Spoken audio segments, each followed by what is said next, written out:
ನಮಸ್ಕಾರ. ನಾನು ನೀಲಗಲ್ ರವಿ ಪೂಜಾರಿ ಮಾತಾಡ್ತಾ ಇದ್ದೀನಿ. ನಮ್ಮ ಶ್ರೀ ಪೂಜಾರಿ ಪ್ರೊಡಕ್ಷನ್ಸ್ ಯೂಟ್ಯೂಬ್ ಚಾನಲ್ಗೆ ತಮಗೆಲ್ಲರಿಗೂ ಸ್ವಾಗತ, ಸುಸ್ವಾಗತ.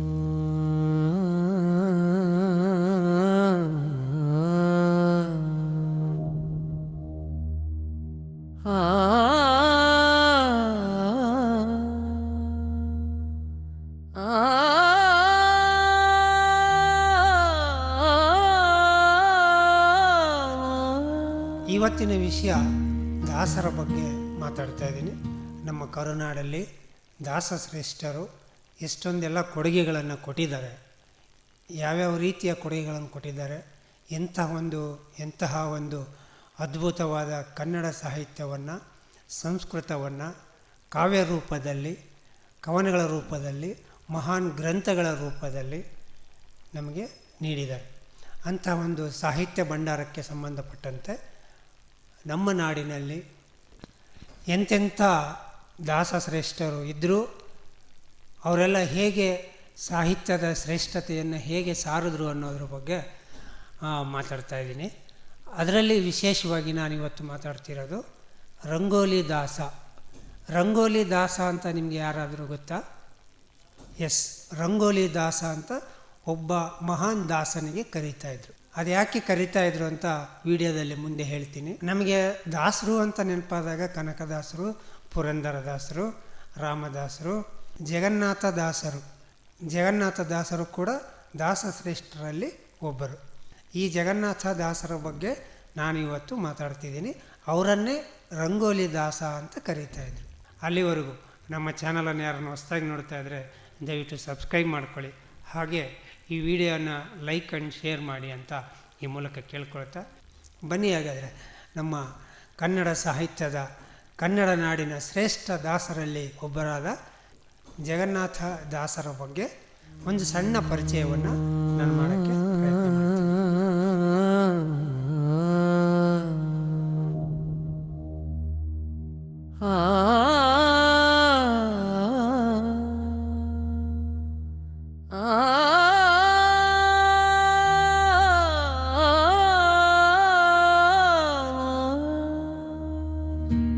ಈ ಜಗನ್ನಾಥದಾಸರ ಕಾಲಾವಧಿ 1728ರಿಂದ 1809ರವರೆಗೆ ಇತ್ತು. ಇವರು ಕರ್ನಾಟಕದ ಭಕ್ತಿ ಸಾಹಿತ್ಯ ಮತ್ತು ಹರಿದಾಸ ಪರಂಪರೆಯ ಪ್ರಮುಖ ದರ್ಶಕರಾಗಿದ್ದರು. ಈ ಜಗನ್ನಾಥದಾಸರು ರಾಯಚೂರು ಜಿಲ್ಲೆಯ ಮಾನ್ವಿಯಲ್ಲಿ ಜನಿಸಿದರು. ಇವರ ಮೂಲ ಹೆಸರು ಶ್ರೀನಿವಾಸ ಆಚಾರ್ಯ ಅಂತ. ಸಂಸ್ಕೃತ ಮತ್ತು ವೇದಾಂತದಲ್ಲಿ ಅಪಾರ ಪಾಂಡಿತ್ಯವನ್ನು ಹೊಂದಿದ್ದರು. ಗೋಪಾಲದಾಸರ ಪ್ರಭಾವದಿಂದ ದಾಸ ಪರಂಪರೆಗೆ ಬಂದು ಜಗನ್ನಾಥ ವಿಠಲ ಎಂಬ ಅಂಕಿತ ನಾಮದಿಂದ ಅನೇಕ ಪ್ರಮುಖ ಕೀರ್ತನೆಗಳನ್ನು ಇವರು ರಚಿಸಿದ್ದಾರೆ. ಶ್ರೀನಿವಾಸ ಆಚಾರ್ಯರು ಅಂದರೆ ಜಗನ್ನಾಥದಾಸರು ಮೊದಲು ಪ್ರಾರಂಭದಲ್ಲಿ ಈ ದಾಸ ಸಾಹಿತ್ಯವನ್ನು ಕಡೆಗಣಿಸಿದರು. ನಂತರದ ದಿನಗಳಲ್ಲಿ ಅವರ ಗುರುಗಳಾಗಿರ್ತಕ್ಕಂಥ ಗೋಪಾಲದಾಸರ ಅನುಗ್ರಹದಿಂದ ಭಕ್ತಿ ಮಾರ್ಗದಲ್ಲಿ ಸೇರಿ ದಾಸ ಸಾಹಿತ್ಯವನ್ನು ಸೃಷ್ಟಿಸೋಕ್ಕೆ ಪ್ರಾರಂಭಿಸಿದರು.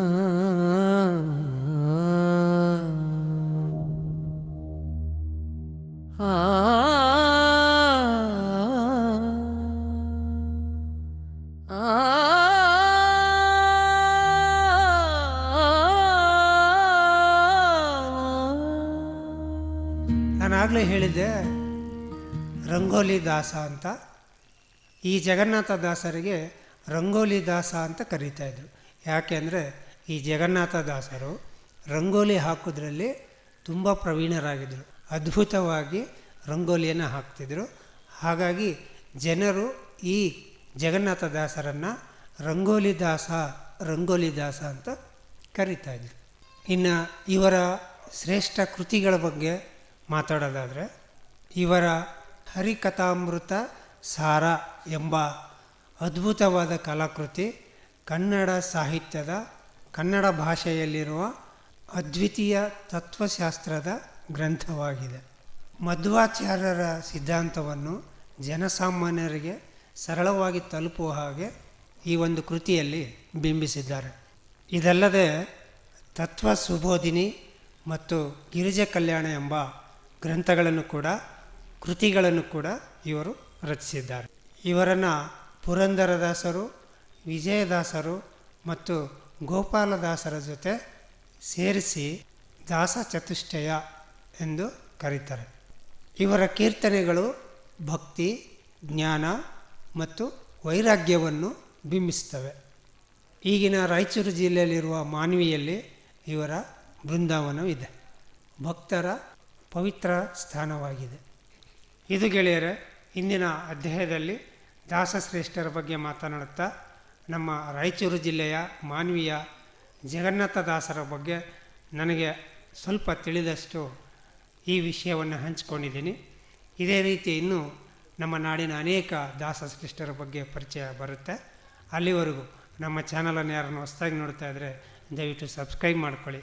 ಹಾಗೆ ಈ ವಿಡಿಯೋನ ಲೈಕ್ ಆ್ಯಂಡ್ ಶೇರ್ ಮಾಡಿ ಅಂತ ಈ ಮೂಲಕ ಕೇಳ್ಕೊಳ್ತಾ ಇಲ್ಲಿಗೆ ಈ ಅಧ್ಯಾಯವನ್ನು ಮುಗಿಸ್ತಾ ಇದ್ದೀನಿ.